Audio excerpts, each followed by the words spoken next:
please do. So, So, journalist. So I'm going to ask you some questions. Yeah. Is that right? Yeah, you have 3 minutes. Okay. So, what did you think when you very, very first read the script? Can you remember? Yeah. Because I met Darren, he came backstage at the show, and John had already, John had already worded, he says, you know, he's got the fountain and it fell through and it's a great project and you know, so he had Darren come back and Darren was like, I love the show, great. And I was very shocked, that he was there. It seemed very incongruous that Darren Aronofsky was at The Boy from Oz. At a musical. And loving it. Really, he really enjoyed it. I could tell he really liked it. And I said, you go to musical? Anyway, give me a very long answer. Anyway, he loves musicals. Loves it, and I was shocked. Yeah. And then he goes, I said to him, so what do you do next? He goes, I don't know, you know. I said, working on getting a movie up and stuff. I said, yeah, I heard about it. I'd love to read it. Could I read it? Yeah. And he goes, I don't know. No, I don't really do that sort of thing. And I was like, really? Okay. I kind of thought, oops, overstepped the mark. No, he kind of was just very shy and sheepish all of a sudden. I felt like I've been a real pushy actor here all of a sudden. And anyway, he rang me the next day and said, do you really want to read it? He rang me out. So anyway, do you really want to read it? This is how I remember. And I said, yeah. So I got it and I read it after the show one night. So I get home about 11 and I read it straight through till about 1 in the morning. And I just had this, my main feeling of it, apart from being a little confused plot-wise, was I had this feeling of hope. Like, just felt very light. I couldn't put it down literally, which is unusual for me.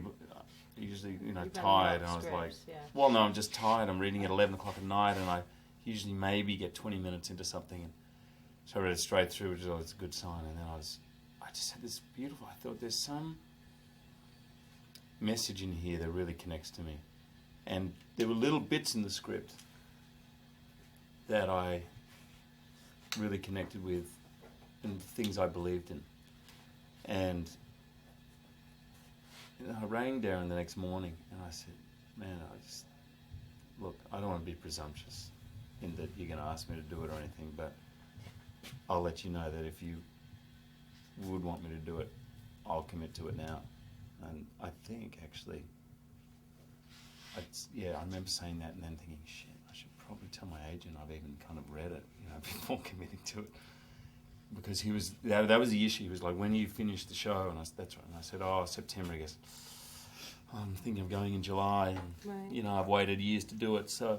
And also you needed to have some time off after the show. Yeah, and we ended up having, I think, at least a couple of months. Yeah. So, and that was it. It happened so fast. And I just said to him, look, I'll guarantee you in writing that this is the thing I'll do afterwards, because it was like January. So it was 11 months away for Darren. Right. Which is, he'd already waited years. Right. But that was the first thing I remember. I felt like it was somehow, and I'd funnily enough been reading Joseph Campbell, and I felt like it was like a myth, like a modern day myth, that you don't necessarily, I couldn't necessarily disseminate the entire themes, etc. of the piece, but it just connected with me. It made sense. I felt like, yeah, this is what life's about. I think I really connected with the fear of death and actually fully dealing with death before you can live.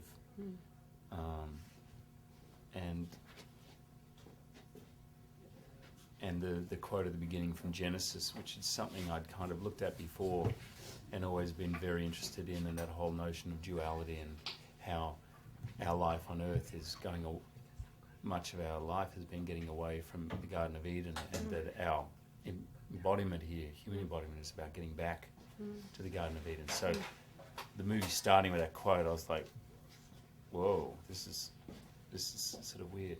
And then there's some hazy bits in the middle, but that was my first reaction. I'm very kind of exhausted right now You must be. in every way, but very satisfied at the same time, Yeah. which is kind of a thrilling feeling. Do you think you've ever been pushed as hard as... No way, I've never been pushed this hard. No. No. And He's very unusual. what about you? in that. Do you? Oh, never. I've never been remotely pushed this far. No. I've been, I think, I've definitely been pushed by people who push you in a way that makes you feel bad about yourself and Yeah. shuts you down. That's Yeah. happened, but I've never been pushed by somebody who is holding you and making Yeah. you feel completely safe, but pushes you to the point where you think you're going to actually lose your mind because It's you can't true. go any further. But You know, though, I went places in this film. I've watched actors and heard actors talk about, I went into a space during that film. And so I was like, did you really, or are you just sort of just romanticising yeah. this whole thing? And, yeah, you know? being actor studio about it. Yeah. Yeah. I was like, Have you done that, by the way? yeah. Yeah. Have you? No. It's 4.5 hours. Is it? Oh. But But on this, you felt. at times I felt really... I was also away from my family, Yeah. which was kind of deliberate choice for this movie, not only lifestyle-wise, but I kind of thought, well, this is a movie I think that's going to be challenging, and it's probably Yeah. better that I just And he's hang going on out. such a solo quest, isn't he? Yeah. He's such a loner. It felt very sort of inward and... It must have And been lovely that you could be with your family at the weekends. Oh, it was amazing. And that time of Christmas was Yeah. just... It was interesting because all the stuff and the vulnerability and the openness that Darren demanded, which is kind of frightening. I was frightened of it before the film. Well, I think particularly for men, isn't it? Yeah. I mean, it's frightening for all actors and all people, but men aren't No. taught how to be that vulnerable. No, even to the point where I think about watching the film, I'm like, I'm going to be maybe a little uncomfortable. Sure. I said that to Deb. I went back one weekend. I said, Deb, it's going to sound weird, but I might have cried like this once in front of you. I can't really remember, but there was a feeling of privacy and that Darren allowed, and intimacy that was, you kind of just did it. And then sometimes I'd wake up next morning and go, whoa, did I do that? You know, like after a big night out. What did I say? What did I do? But I think that's sort of when film or all acting becomes really interesting, is when people really behave how they behave in private, either by themselves or very, very privately with their lover, or just it's the most private things that you can do. And sometimes it's very hard to do, and it's the aim, I think, in acting, but it's very hard to do. There's a whole crew there, and completely.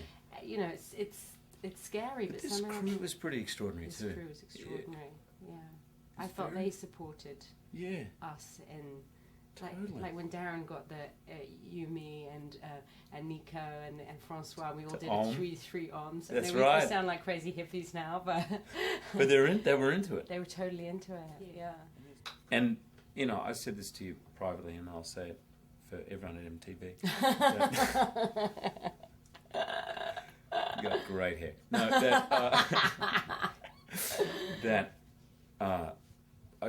I couldn't have done it without you, because there was an intimacy of the relationship which allowed us to go beyond all the camera, film, everything, to create a genuine connection, you know, which was such a gift. Yeah, no, it was incredible. Yeah. I remember Trevor always saying, he says, you got to look for the parts that are challenging but demand everything of yourself. And no, when the demands of the part and your potential meet, then you're onto something. And that, I think, for both of us, is probably this film, because there were demands playing different roles and characters, and also connections that it was just an opportunity I've never had before. If you were going to describe the story, what would you... Like the plot? Or what it's about? Or what it's about to you? Not so much the plot, like what... Yeah. They ate from the tree of knowledge, of good and evil. And they were banned from the garden, and he hid the tree of life. And it really says that in the Bible. Yeah, it really says that. Right. So, what I see that is that, well, the tree of knowledge of good and evil is pretty much how we live our life every day.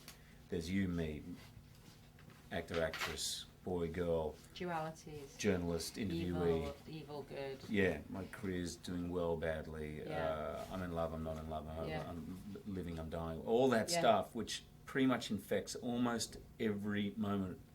And underneath that is the truth, which is the tree of life, which is unity, which is the Garden of Eden. That, in fact, there is no separation.